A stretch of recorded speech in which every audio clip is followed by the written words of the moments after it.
This is Get Real with Bob and Stacey, the show that helps you learn about the mortgage and real estate markets. Get the inside scoop from their expert list of guests and have some fun along the way. Now, here's Bob Gallagher and Stacey Alcorn.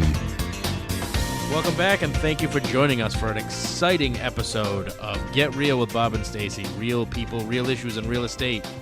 For the first segment, Stacey and I are going to do what's called our YES episode. Say yes to everything. Well, maybe not everything, right, Stace? Yeah, I'd say you can't say yes to everything, but you have to be open to pursuing opportunity, even when you don't necessarily feel like it. Right. And we both got some good stories to share, but you have a really good one. Yes.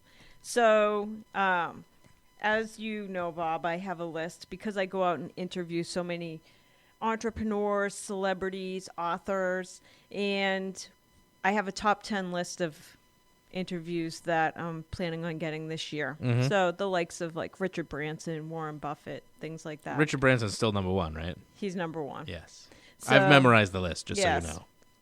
Well, one of the people on the list is Seth Godin. So Seth has written several best-selling books like Tribes, Purple Cow, The Icarus Deception, really good books, and he's got a great blog, SethGodin.com. Like, he's one of my favorites, just the way he thinks about business as art, and that we have an opportunity to go out in the world and make our best art and deliver it to people. So he's just got a really unique way of how he thinks about building a business.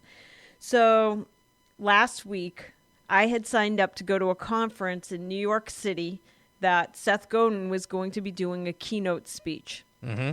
So I had signed up months ago to attend the conference, but last week I was having a bad week, and I was just in this funk, and I was like, all right, I'm not going to go. And I had never booked my hotel or air.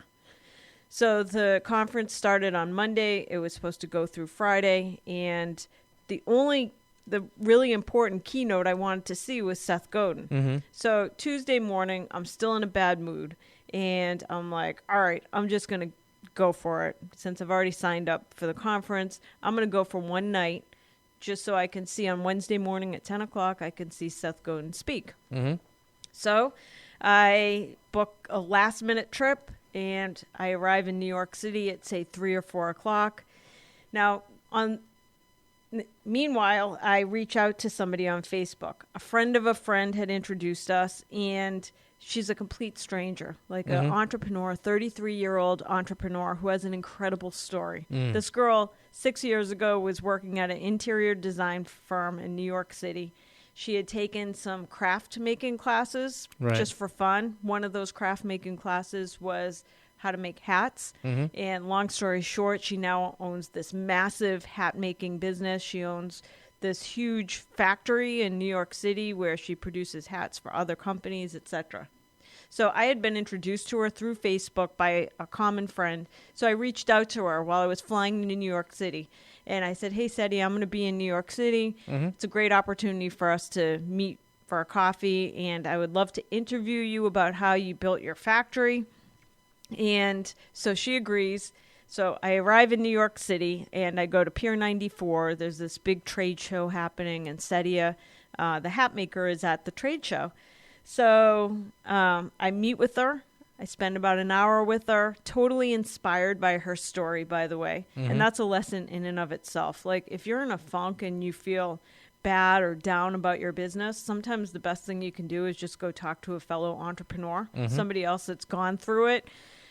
So I'm talking to this girl who created this amazing business out of nothing, and I'm so inspired by her. And I said to her, a lot of the stuff you're talking about, Seth Godin talks about, and you need to read his book called The Icarus Deception. Really good book.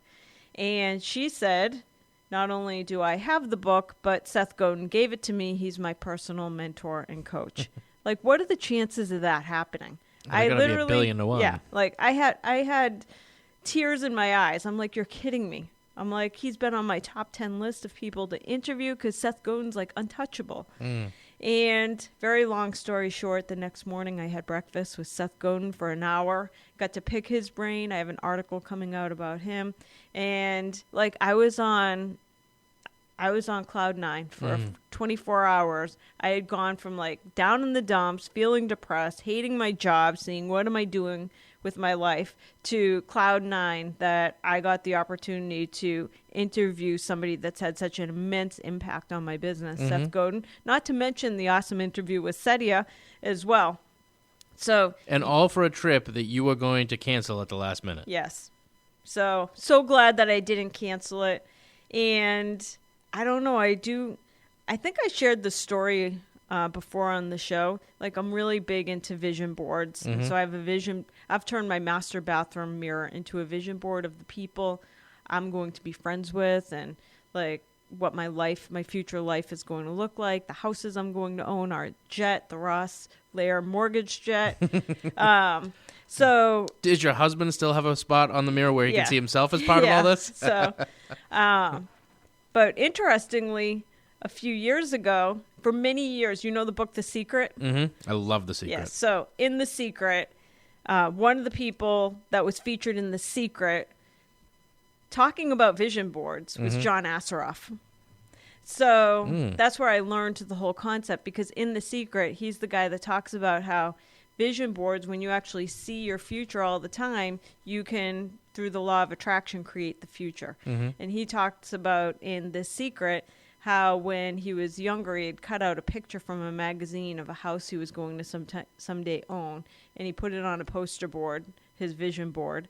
And like something like 5 or 10 years later, he and his wife are out shopping for a house. They buy the house, and he's unpacking a whole bunch of boxes and pulls out his vision board, and it turns out it's literally the same house that he had cut out of like an Architectural Digest magazine. So my story that all has to do with this is I had John Asseroff on my vision board. He's one of the people that I'm going to be friends with someday. I'm going to get to hang out with him. So he had been on my vision board 2 or 3 years. And roughly January, February 2014, I get a call out of the blue by my friend Michael Mayer, who is the author of The 7 Levels of Communication. Out of the blue. Now, Michael lives in Atlanta. I live in Boston. We don't see each other very often. We might talk on the phone once a month just to catch up. He calls me out of the blue, and he says, what are you doing April whatever? Let's say April 2nd. I said, nothing. I have nothing on my agenda right now. And he goes, can you go to California for 2 days? And I said, yeah, I'd go to California if it's something good. And he's like, I got invited to a dinner at John Asseroff, the author from The Secret. Would you like to be my guest, because my wife can't come and she thought you'd be excited about it? Like, what are the chances? I was blown away. So it's kind of like the Seth story. I have, since the John Asseroff, I had not had anything that was so crazy like that until the Seth Godin interview.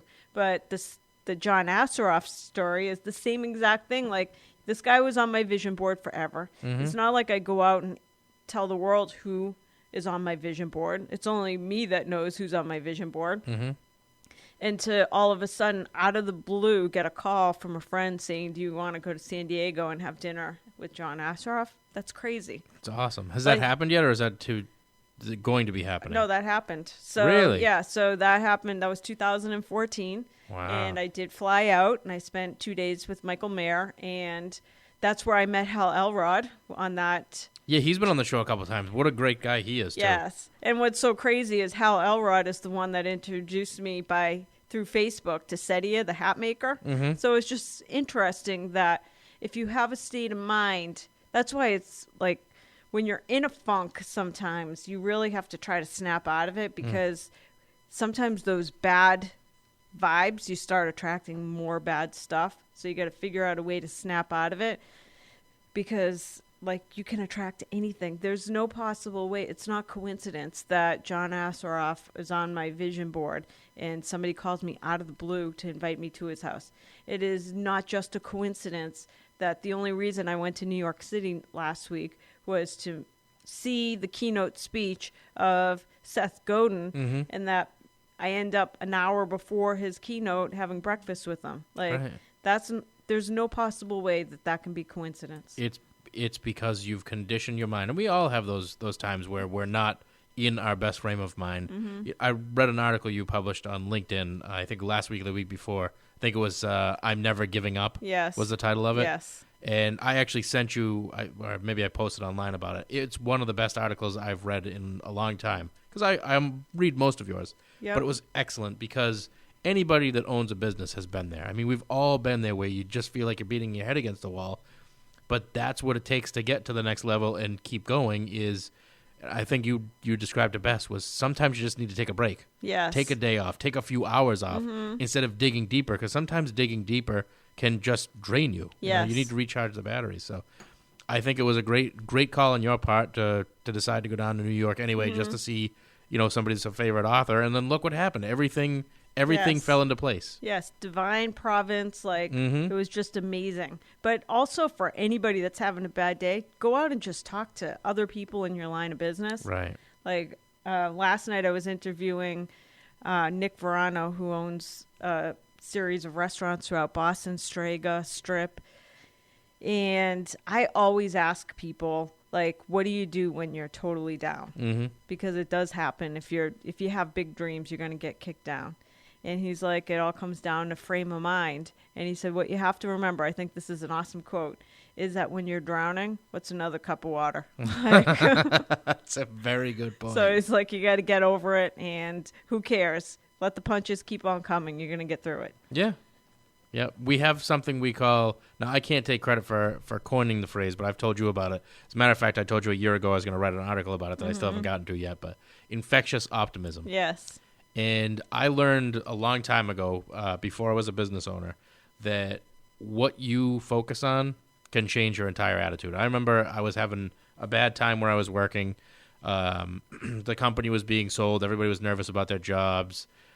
We all thought we were going to be replaced. You know how it is. I mean, in corporate America when that stuff happens. And my father at the time told me, he said, you know what? You just got to focus on what you can control. Forget about all the other stuff. And just decide that you're going to be happy where you are until the next move comes along. Right.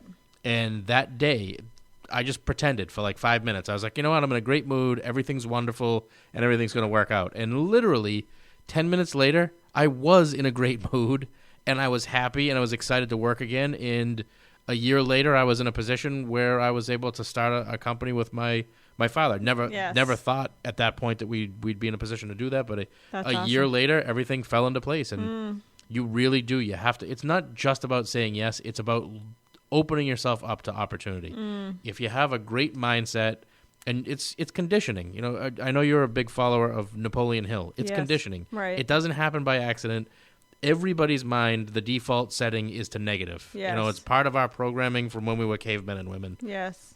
But now it's different. It doesn't have to be all fight or flight all the time. You can choose how you feel. And if you keep yourself focused on being happy and excited, you just naturally attract people that have similar mindsets, which positions you to keep moving up. It really is incredible, especially if you watch The Secret for the first time. If you haven't seen it, I'd highly recommend watching it and buying the book. But what an awesome way to go through life, isn't it? Yes, absolutely. We do attract what we think about all day. Yes. So the stories of our minds become the stories of our lives. Absolutely. So whatever life you have right now, it is truly the story you've been telling yourself for God knows how long. Right. And that's the theme, all the authors we've interviewed over the past couple of years, that's a theme in a lot of their books. Right. It really does come down to the type of person you are and what you want to attract based on how you act and how you think. Right. 5-6 years ago, I remember getting a call from the radio station asking me if I wanted to come in and do an audition. And my immediate response was, I don't know if I want to do live radio. That's kind of outside my wheelhouse. And I said, you know what? I'm going to say yes and see where it leads. Yes. And all the doors it's opened and having a show with you, all because I said yes. Right. Where most people don't. So be a yes man. But in a good way, not a bad way. So we're going to challenge all of our listeners today that you look for an opportunity in the next week or so, that if something, let's just say an opportunity comes to you and right off the bat you say no in your own head, we want you to say yes and just see where it takes you. And you can share your story with us through our social media sites. Best way to connect with us on social media, Facebook, is use the hashtag #GetReal with BNS. You know what? You've just made the producer so happy because he's always telling us to do that, and we remember maybe once every couple of months. So, yeah, just check us out. Connect with us on all sorts of social media.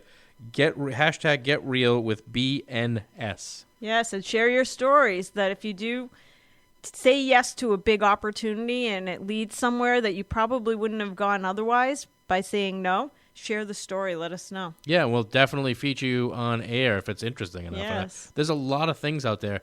You know what? Even if you just try thinking positive, if maybe things aren't going great at work or at home or whatever it is, just tell yourself for 15 minutes, just pretend at first, because that's all it is, that you're happy, that everything's going the way it's supposed to go, and that you're excited about everything in your life. And I guarantee you, in 5 minutes, you're not pretending anymore. You're actually happy. Yes. And so they talk about this in The Secret, to have gratitude. Like when you wake up every morning, every step you take to, say, walk to your bathroom, for each step, say something that you're thankful about. So thankful that you have food on the table, thankful that you have shelter. Right. And so that it trains your mind to think about the good things you have so that you have that infectious optimism. Absolutely. That's going to pretty much do it for this segment. We've got Nancy Rogers from Lair Realty Partners coming up next. She's going to tell us about the real estate market in Greater Lowell and Chelmsford, so we're really excited about that interview. And then we have Leaders and Legends coming up for the third segment of the show. Our guest will be Bill Seagraves. He's an author. Just wrote a new book that's coming out in about a week, Be Your Best Boss. So it's a really exciting show. You want to stay tuned. We're going to take a quick commercial break, but we'll be back after this.